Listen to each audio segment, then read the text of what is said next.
Hello,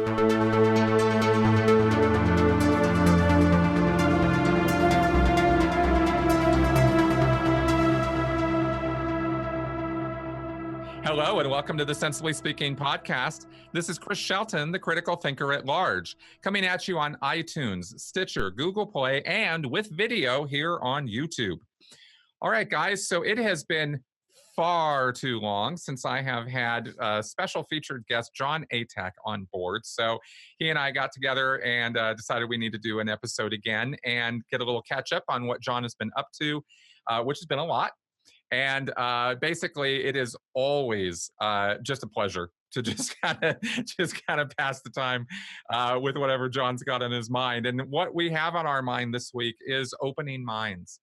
You know, this that has been a very central theme of this channel for a very long time in many ways. I haven't particularly expressed it that way, but I think any of my longtime listeners or watchers will definitely readily agree with that. And if I'm doing anything, it is attempting to open people's minds to other ideas than what they already have, and maybe looking at the world with a more macro lens than the micro lens we tend to look at the world through. Jon, welcome to the show. How you doing, man? Thank you. It's always a pleasure, Chris. Yeah, I agree with you that opening minds, the notion of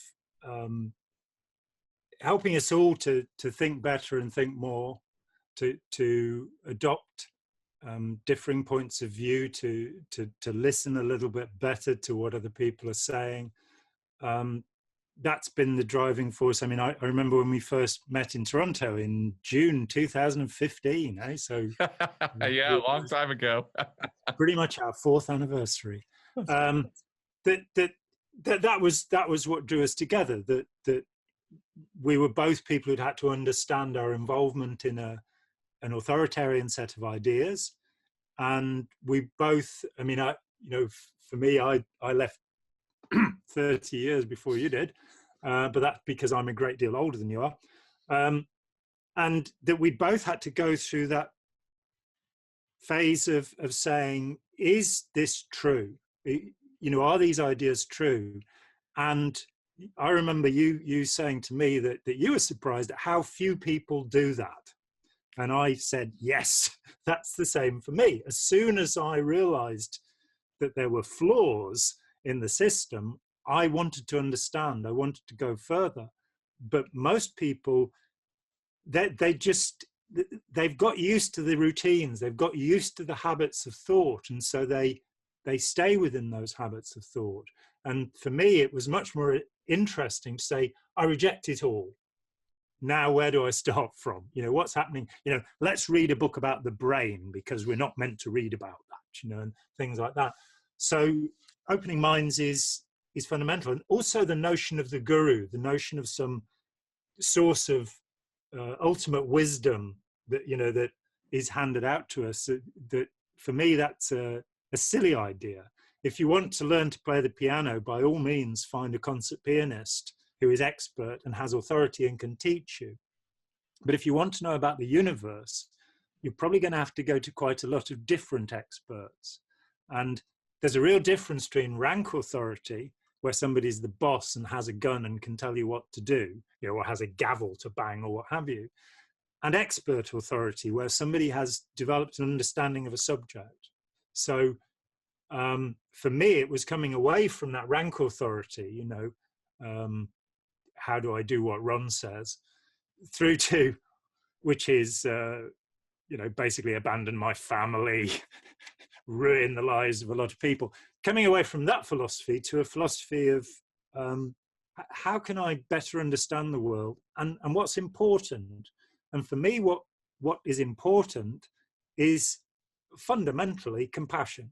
It's the notion of caring about other people, caring about the world in which we live, caring about the other species in the world in which we live, and how that works. And I very much wanted to put together a set of positive ideas.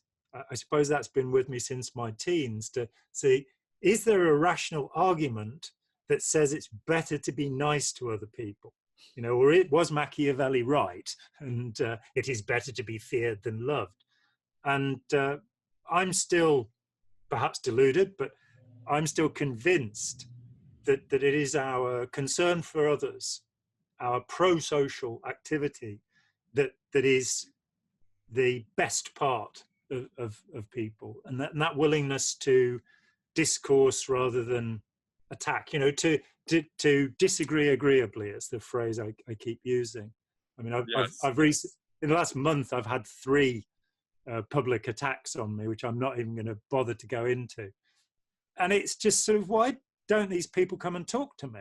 You know, one of them can't even spell my name properly. You know, I mean, it's slightly disrespectful, I think. And he's meant to be an academic, but that through discussion and debate, we can move somewhere. So I wanted to say, well, what are the simplest things that I would like all teenagers to understand? You know, I mean, math and English and woodwork and things like this, the geography, history, they're all very important. But what are things I'd really like all teenagers to understand? And there are 2 things that are significant to me. One is recruitment and seduction. Mm-hmm. How do people sell things to other people? And what are the signs of that? What are the indications of that? The other is human predators. There's very small percentage of human beings who are actually treating the rest of us as prey. You know, they don't care about us. When you analyze the leaders of authoritarian groups, you know, there's controversy about whether we're allowed to call things cult groups or not. Well, let's call them what they are. The ones I'm bothered about are the authoritarian groups, because I do believe in cooperation, collaboration, democracy. I believe in consensus. And so individuals who want to rule the roost, who want everybody to do what they say, who won't listen to others, are dangerous to humanity. I've just watched this, it's a 3-hour BBC series called Victoria's Children, which is their extracts from the letters of Queen Victoria to her 9 children. She was very productive. 9 children. And she was a horrible monster. You know, she writes to her oldest daughter that you will almost always find that children are a disappointment, for example. You know, that she tells them off. Even when her daughter is basically married to the man who is going to become emperor of Germany, so she has to become Empress of India so that she's got as good a title. She's telling her off all the time. She's, you know, because she's the queen, and you get this model of a narcissistic person. Have you seen The Favourite, the Oscar-winning film? No, I have not seen that yet. I've heard it is amazing.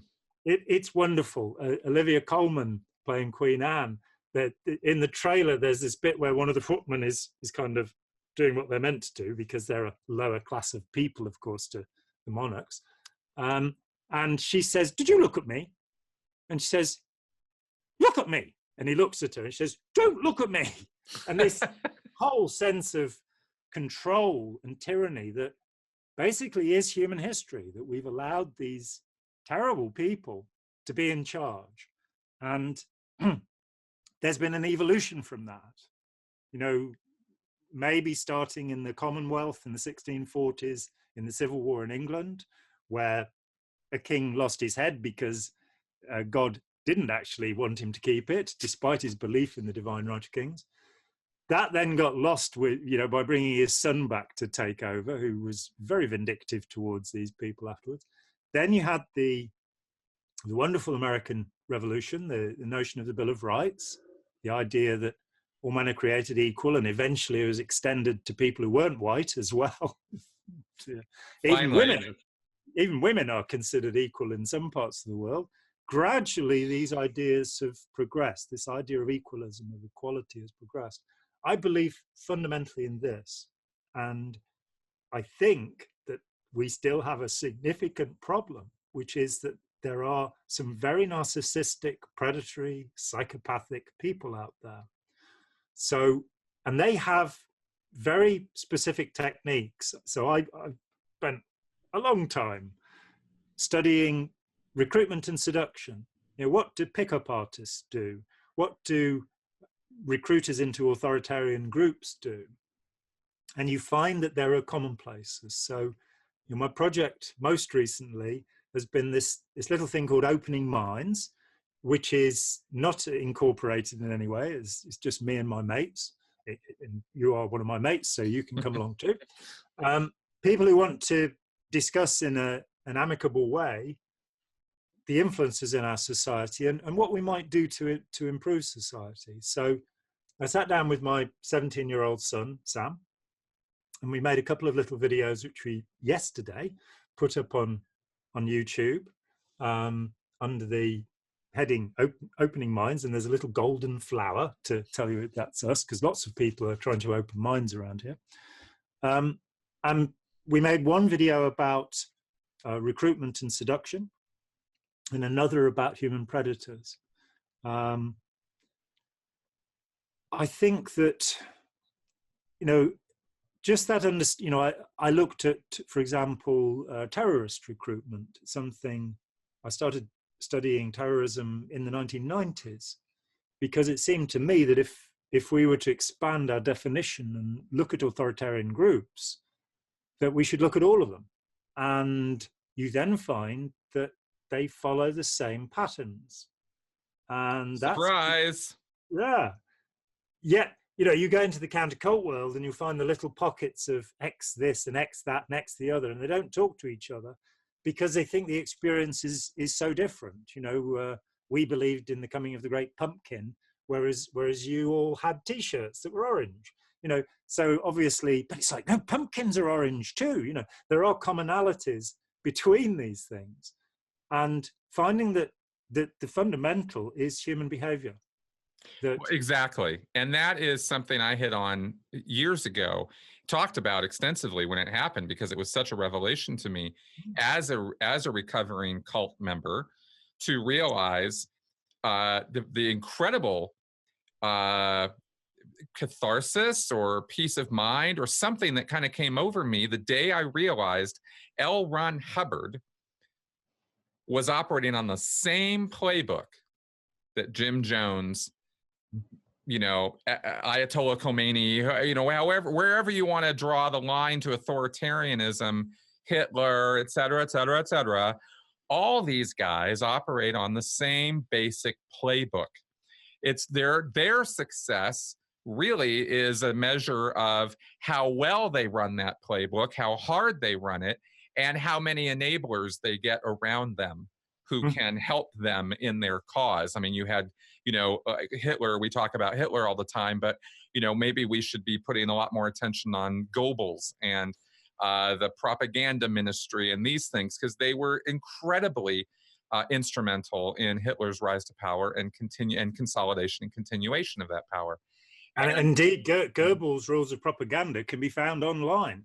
Exactly. And these people use this stuff. So let me, you know, there's so many directions we could go here. Let me ask you something that I get asked all the time. That's a pretty burning question for me still.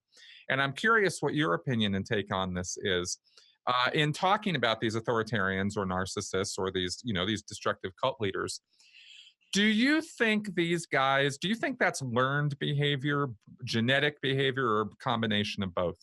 I have the same quotation for all aspects of human behavior. It comes from a man called William Shakespeare. Quite clever. And he said, some are born great, some achieve greatness, and some have greatness thrust upon them.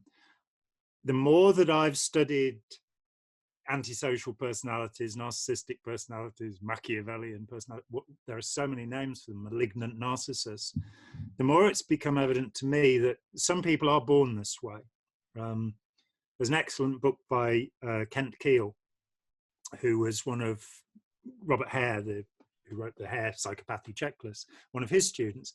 And he went out and he's tested hundreds of criminal psychopaths using a very refined fMRI. He helped Siemens actually focus the fMRI so it's far more accurate than it used to be.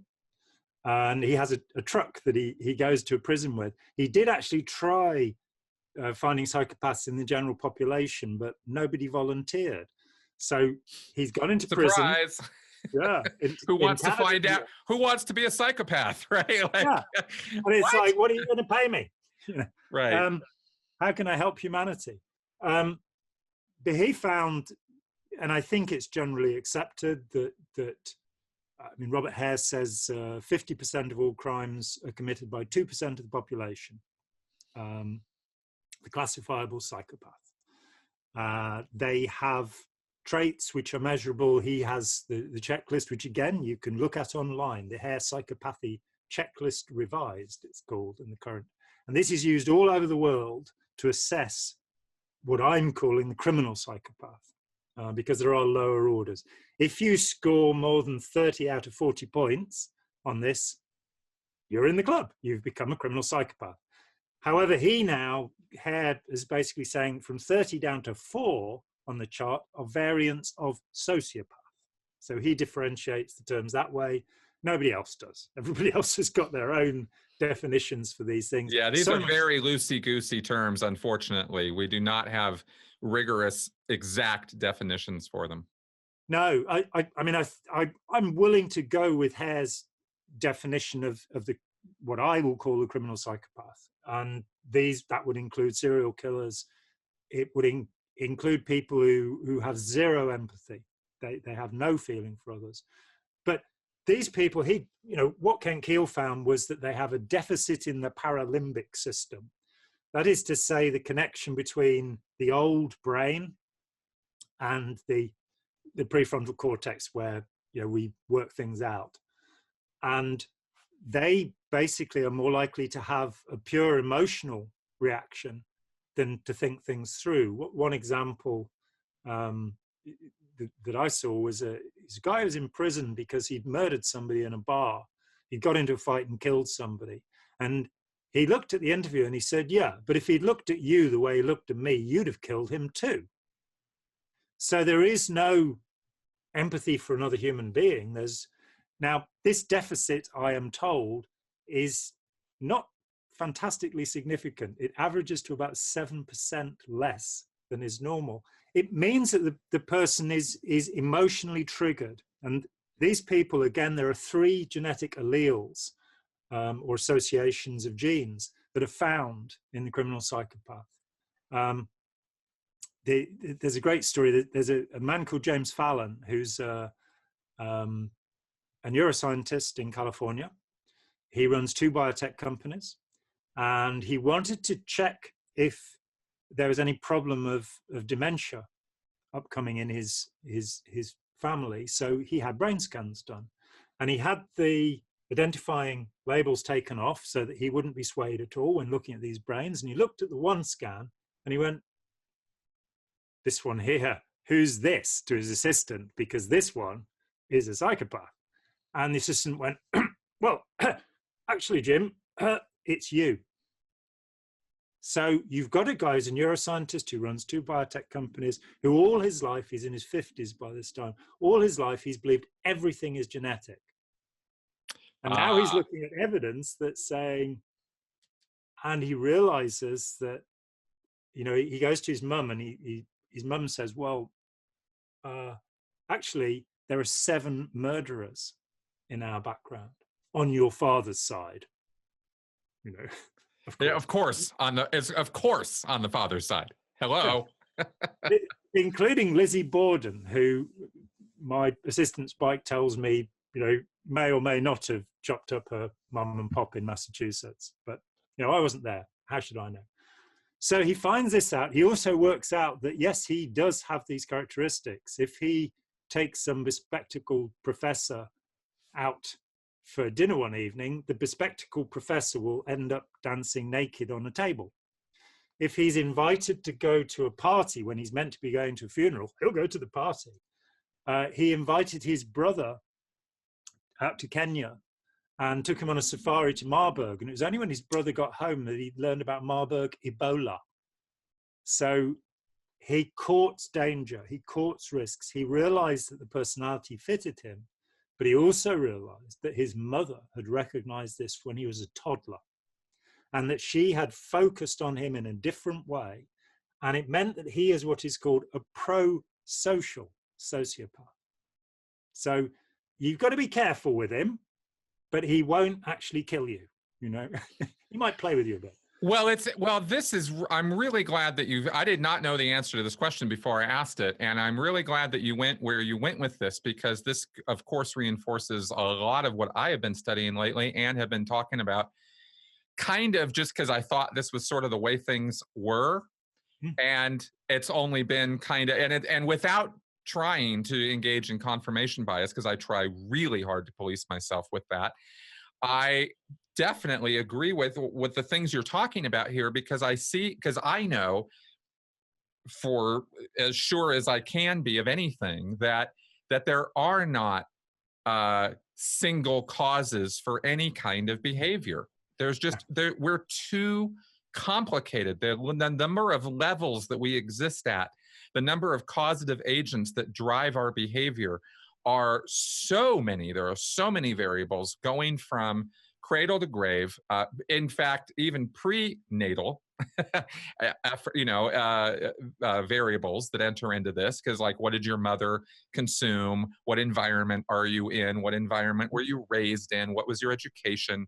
None of these things are our choice. None of these things we have any power of control over, yet they vastly affect our viewpoint of the world and thus our behavior. So it wasn't a trick question, but I was curious where you were going to go with it in terms of nature, nurture. And it sounds like the perfect answer to me, because there you have the genetics you have the genetic makeup there in that doctor for a potential serial killer. And yet he is definitely not that. Why? Right? And you go, well, let's take a look at all the epigenetic factors, right? In other words, the environment. Yeah. And you have, behavioral elements and symbolic elements with human beings. So because we have language, we are affected even down to the level of our DNA. I'm with Eva Jablonka on this and Yuval Laor, through symbolism. So again, it can work the other way, that somebody can be born with a lovely, compassionate, empathetic nature, and they can develop, we talked about Hitler and Goebbels, so let's add Himmler in. Himmler is the head of the SS, he's the head of the Gestapo, he runs the death camps. Yet when you look at his journals and his letters, he expresses a tremendous amount of empathy. There's a guy called Hans Ashkenazi who wrote a book called Are We All Nazis?, which is a book which should have been read a lot more than it was. He, as a child, was in a concentration camp. He was then in the US Air Force. He then became a psychologist looking after violent and troubled adolescents.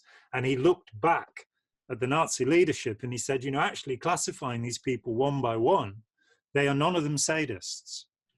They're, as you go down, lower down in the level, I'm afraid they are.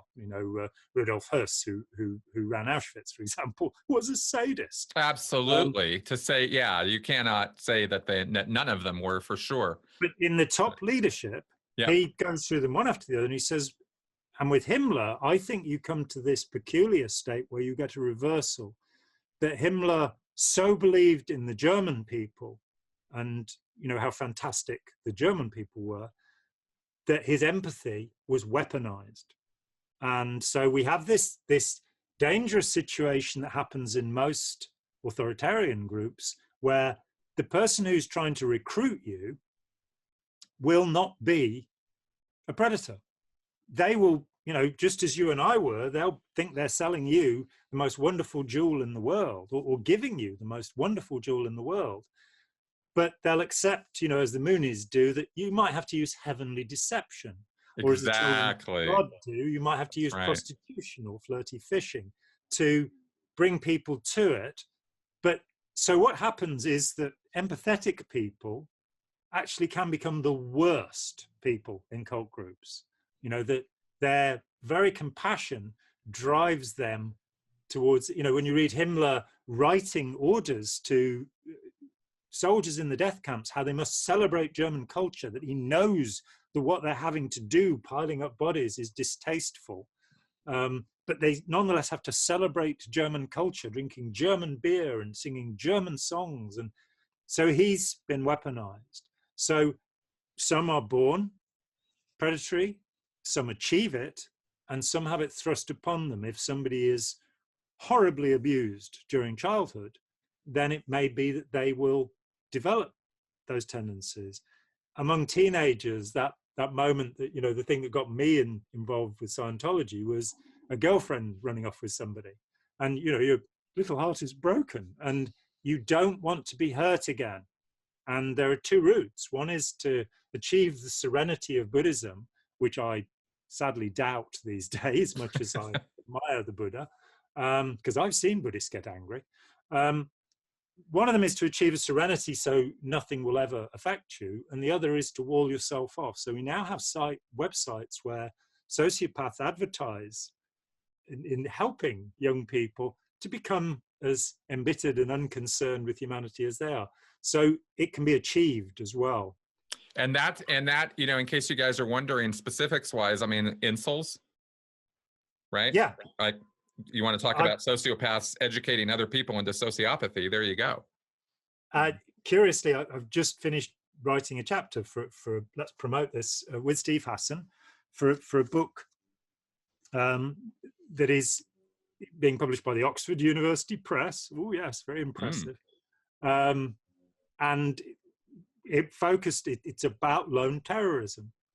And in the end, we came down to two examples of that. And one of them is Elliot Rodger, who was an involuntary celibate. And yes, killed classic people example in Isla Vista near Santa Barbara. And there was already a name in the incel community for what he did, which is called going Sidoni, I think it is, George Sidoni, who had killed 3 people in his quest for. So in that community, and again, it'd be wrong to suggest that the incel community, these people are like this, they're Nazis. They're not. There are a lot of people in the incel community who are horrified by what Elliot Rodger did, but they still identify as people who are, they tend to be men who are unattractive to women. And in looking at Elliot Rodger in reasonable depth and watching his rather scary videos of himself, it became apparent that what we were probably dealing with there was somebody with Asperger's syndrome.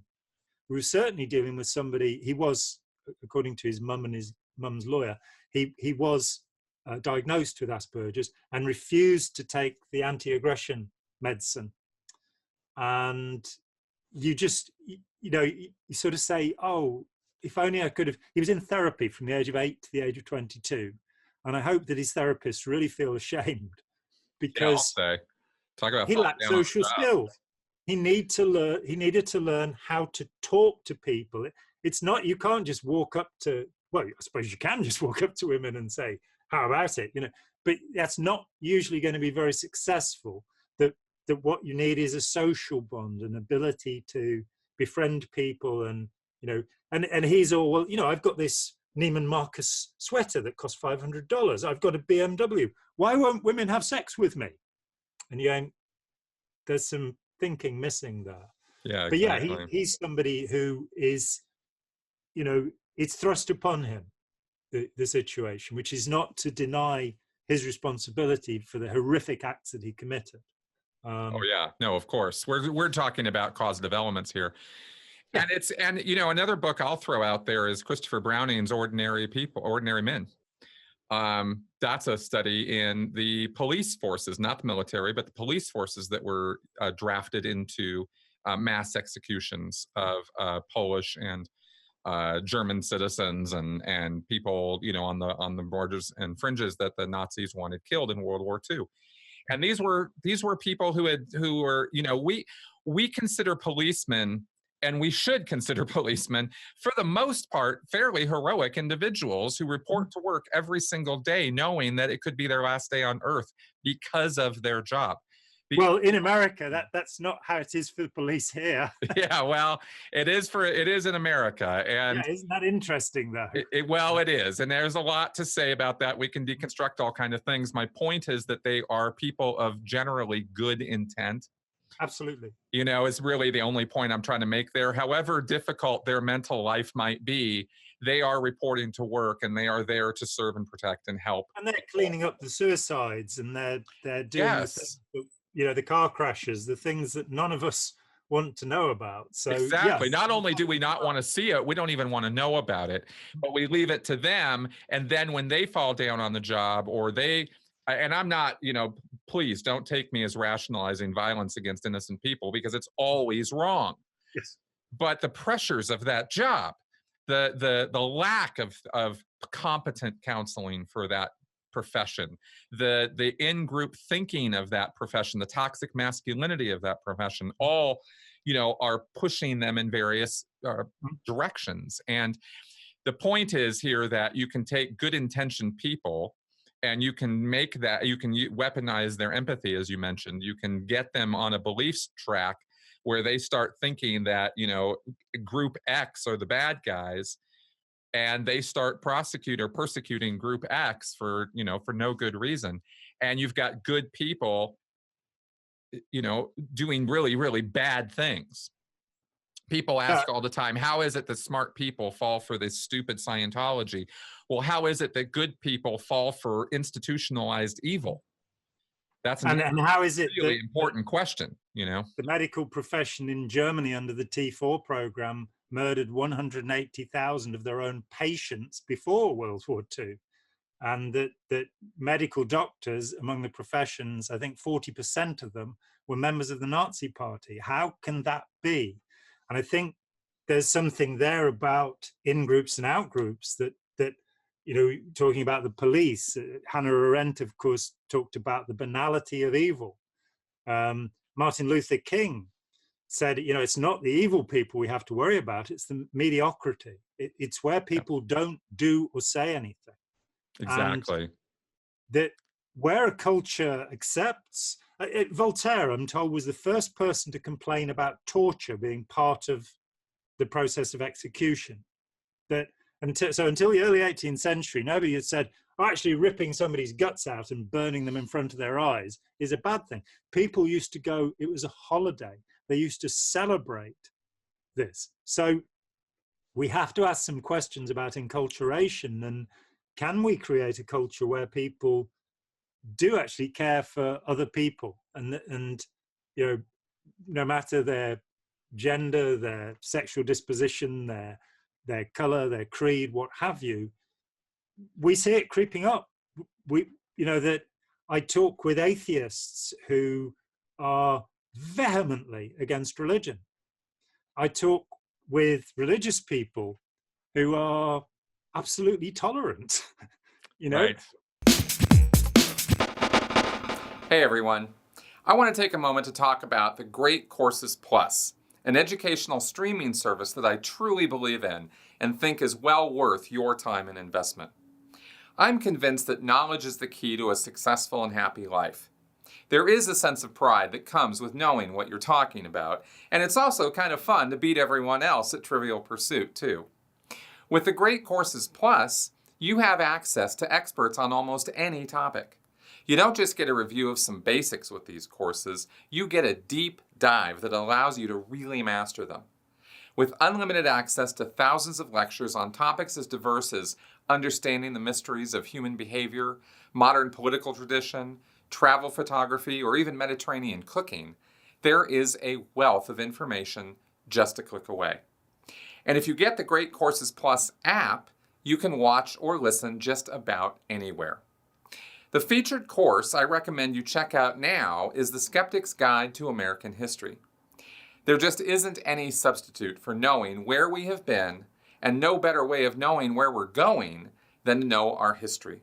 In this course, Professor Mark Stoller takes a second look at some of the central themes in American history, filtering through myths and misconceptions to offer new perspectives on pivotal events like how the evangelical upheaval of the 19th century's Second Great Awakening still impacts us today. Take a moment and sign up for the Great Courses Plus. Do it today. For a limited time only, they're offering my listeners an entire month for free on a free month trial, but you have to sign up using my URL, thegreatcoursesplus.com/critical. That's thegreatcoursesplus.com/critical, and let me know how it goes. It concerns me that I figure that if you take food away from people for about 3 days, then any one of us can be reduced to a level of predation, if not necessarily cannibalism, though that does happen from time to time. But if you put pressure onto people, then we will react in a certain way. How can we make people more tolerant? How can we bring about a better understanding that it is only through tolerance and through collaboration that we as a species can resolve the problems ahead of us? We're still fighting wars. We haven't even grown up enough to stop doing that. We hear about these terrible atrocities, what is happening in Sudan at the moment with the Janjaweed back in the driving seat and killing people. They're just, but now they're called a paramilitary and they're operating on behalf of the state. We've got wars happening in North Africa. We've got all of these things where, the proxy wars between Russia and NATO. We've got the development of military power in China now, which has become very alarming in the last few years. And the development of the new Silk Road, which will inevitably mean that China is going to be the major economic power in the world in the next 10 years, while it still has a completely authoritarian regime. There was all this notion in the 80s after Tiananmen Square that, excuse me, they would liberalize because they were becoming capitalist, that capitalism inevitably leads to everybody being democratic. Well, it's like the idea that nature will always return to a balance. Right. It doesn't. Well, let me say this, because I think that this is really important to say out loud. This isn't a matter of setting up new boogeymen. There are reasons for concern all over the world, as you very rightly point out. The point I think that we're trying to get to here, at least that I see, is that the change that we all want to see. We all want to get along. Maybe it's an unwarranted assumption, but I think the vast majority of people do want peaceful lives where they just get along and they can just kind of have the life that they want to create for themselves. Whether you're Chinese, whether you're Israeli, whether you're American, British, I don't know that really matters a whole lot. I think basic human instinct is, let's get along, let's be social, let's try to get, tit for tat is what it always comes back down to at a science level, at a genetic level, at a social level. Let's have equality. Let's have equality of opportunity, that sort of thing. So we want those things, and we have these boogeymen, we have these bad people, these bad actors who are doing bad things. They, for whatever reason, we've noted many, many times, the psychopaths tend to rise to the top because they have this desire to, or it's thrust on them that they are going to be in positions of leadership, because they tend to have pretty strong, certain, forceful personalities, and people respond to that. They should. And it is exactly that sense of certainty that yes. Which, so even intellectuals in Nazi Germany were swayed by Hitler. Now, when you actually look at Hitler's table talk, which was recorded by the president of the Danzig Senate, who was the first Nazi politician to be elected into a position of power, and so in the 1920s, so he was a dinner guest, and in 1938 he left Germany, 37 or 38, and he wrote a book called Hitler Speaks. His name was Rauschning. And here you have his notes of what Hitler used to say at dinner. And you realize you're not actually dealing with a very clever human being. You're just dealing with a man who is very certain. I was reminded the other day, I read again that at the end of his life, Hitler wanted the whole German people to be exterminated because they had failed him, which is why the battle for Berlin cost perhaps 1 million lives, including all of the 14-year-old Germans who were sent out to fight the crack Russian troops who came against them, because Hitler was determined that, you know, they'd fail. That certainty is something that we fall for, that when somebody else is sure they know, you know, Hubbard used to say in Scientology, knowledge is certainty. And that always bothered me, because to me it seemed that knowledge was uncertainty, you know, Yes. understanding that there's more to find out. Well, exactly. And the humility of vast wisdom. The more you learn, you know, Dunning-Kruger, right? The more you actually know about something, the more competent you actually are, the more sure you are of how much more you have to learn. Yeah. You know, and these are real light bulb moments for people. And I think I only wish more people out there, not my listeners. You know, I'm not, you know, when I'm talking about this stuff, I'm not talking to you guys out there as though you're the problem. You're here, you're listening to what we're saying, you're reaching for more knowledge and more understanding of what's going on in the world. And this is a really, really key, important element of this is why we fall for these people, and being aware of the fact that we are kind of prone to sales jobs. You know, I thought that was a really, really good point you made at the beginning, that, you know, what should we be teaching our kids? Well, how about what a sales cycle looks like? You know, and the you know, the same things will happen, that you know, the selling, the pitch is somebody you don't know approaches you with the assumption that they're your friend, and that as soon as somebody comes along doing that, you're looking at one of two things.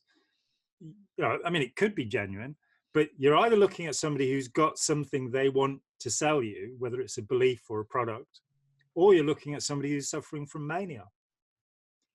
Because in normal human society, while we might be friendly, that intrusion into your space, that kind of, oh, wow, let's be best friends, it's something to be wary of.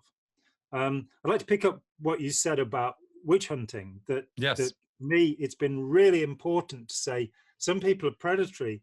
I don't think that they should therefore be harmed for that.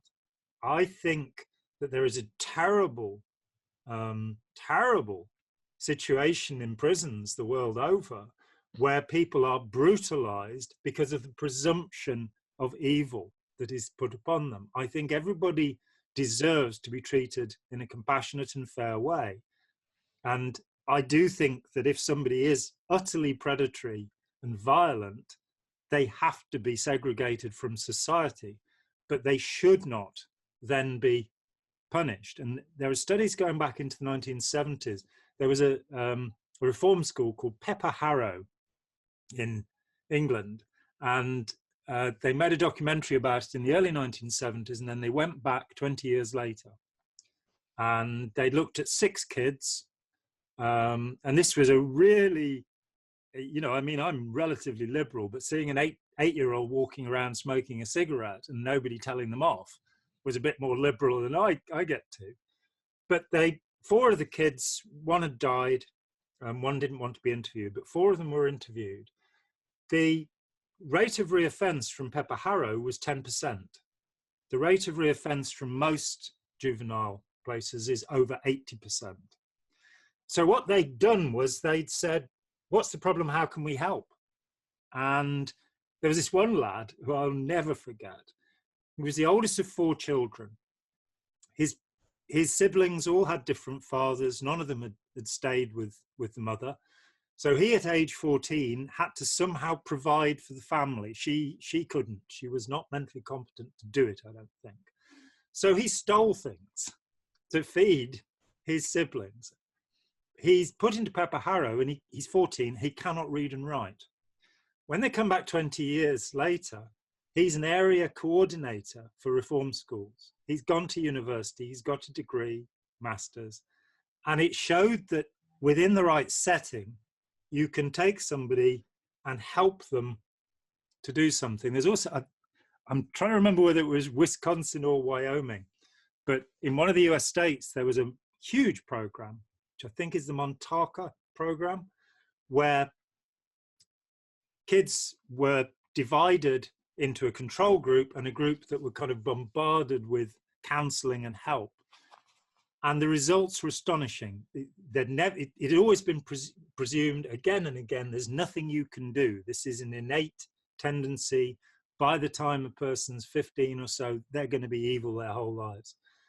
The difference between the control group and the group who were helped was just unbelievable. I think the control group in the next 2 years committed 16 murders after they were let out, whereas the group who'd been helped, there were no murders.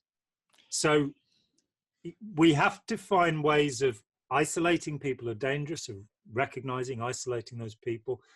And then if necessary, we have to segregate them. You know, again, going to Robert Hare's idea, 2% of the population commit 50% of the crime.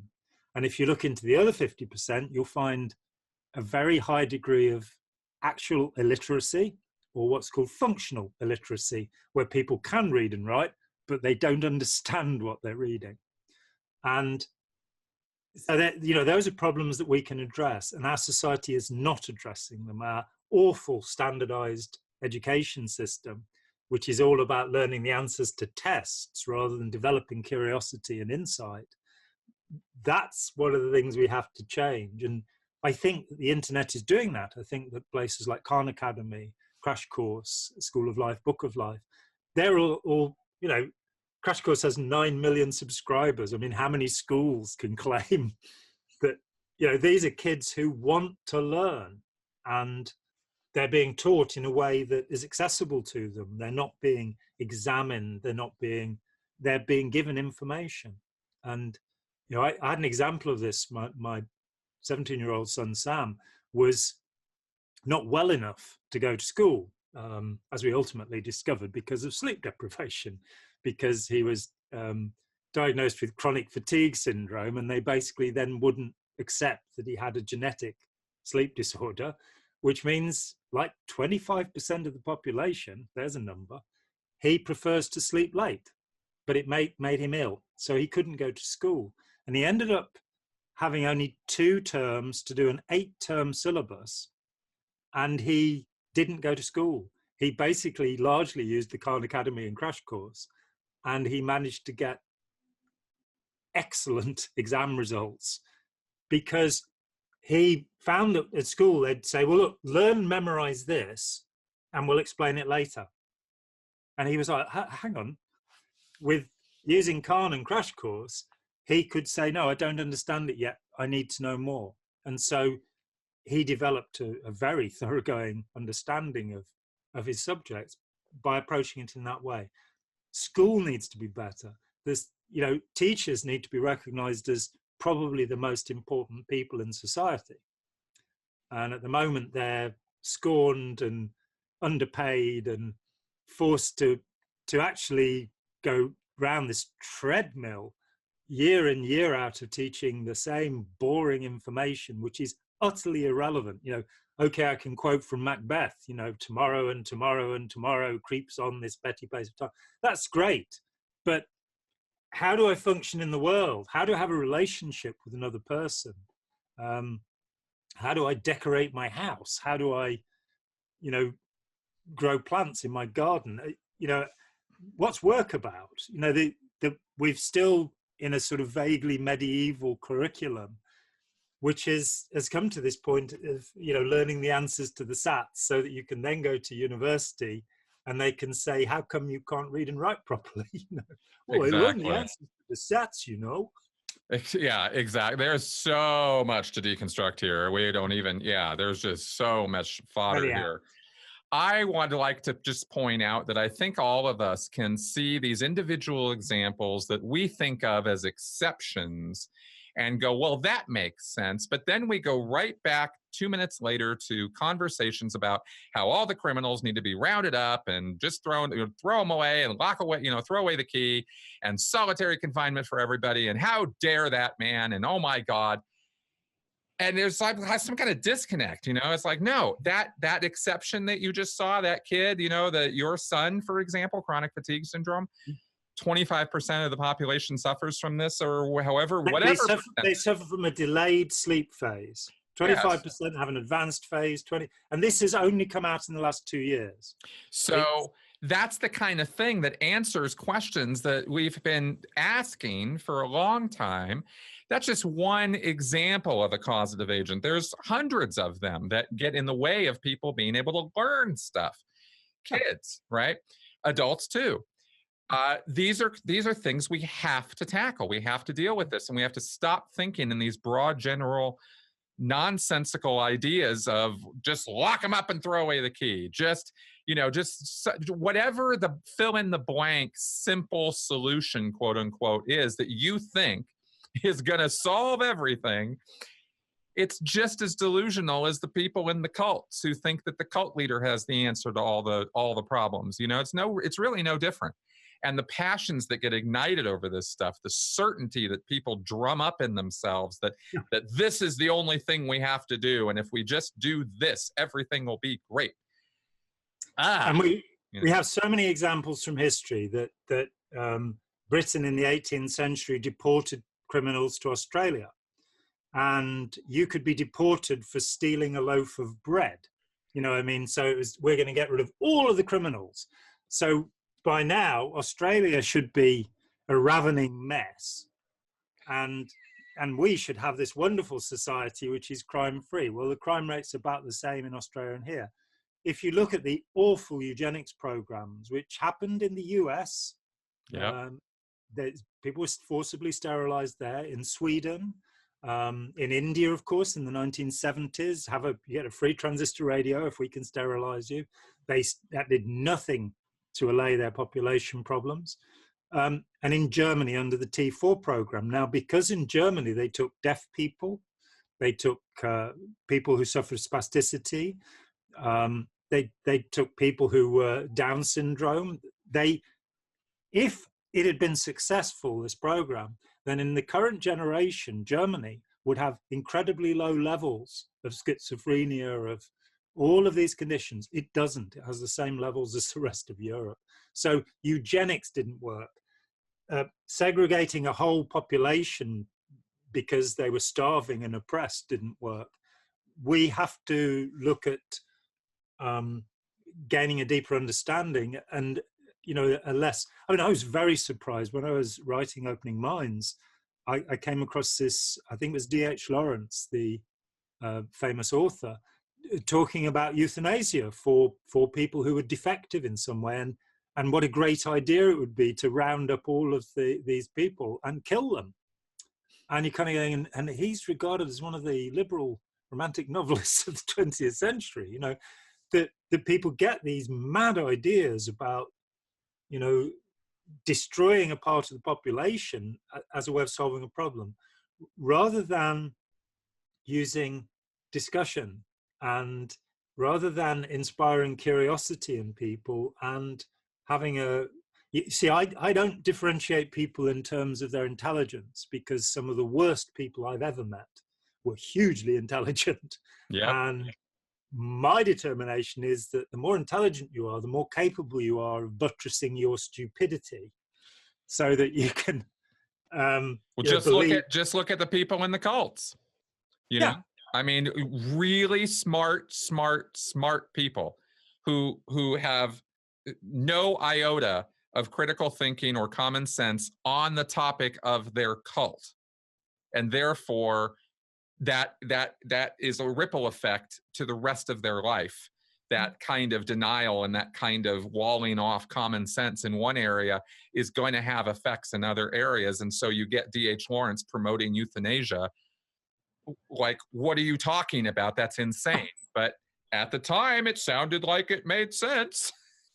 And it was tried out, and it didn't make sense. Exactly. I live in a country that spent the last 3 years with the political elite determining how or when or if we're going to leave the European Union, when we have massive air pollution, which is not being dealt with.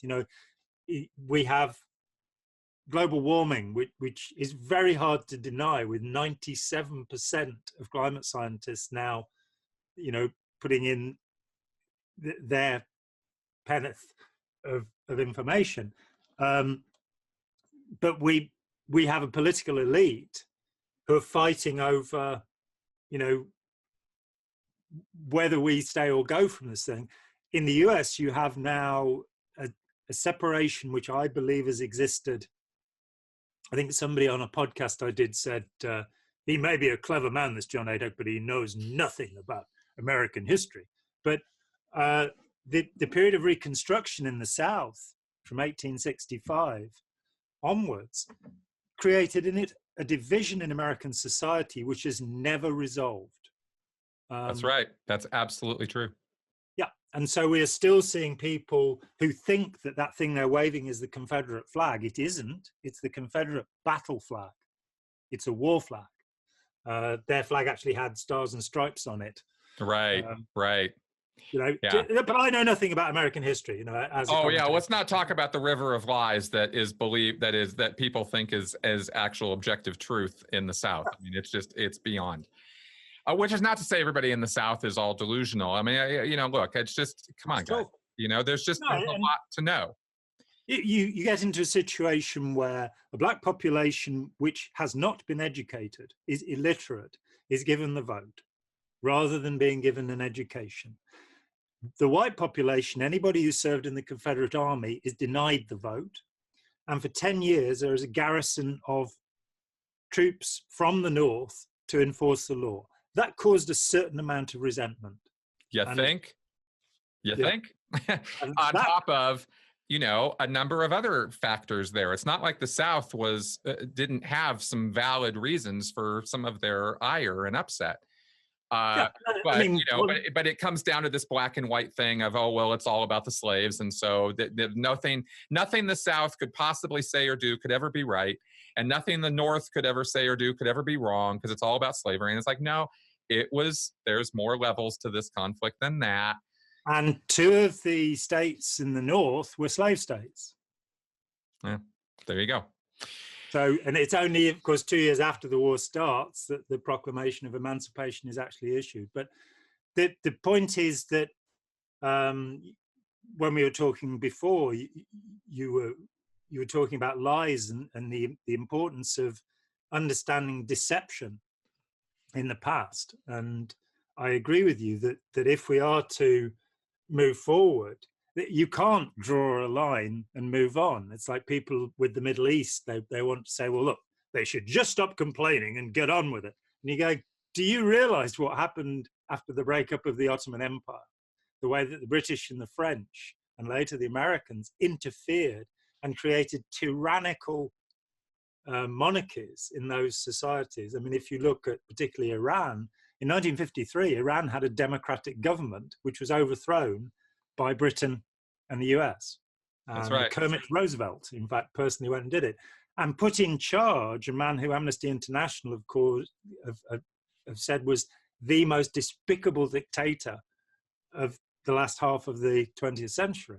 Exactly. And this is the stuff that, you know, that our governments get up to, that we just kind of give them a pass on because nationalism and wave the flag and everything we do is great and everything they do is bad. Praise God and pass the ammunition.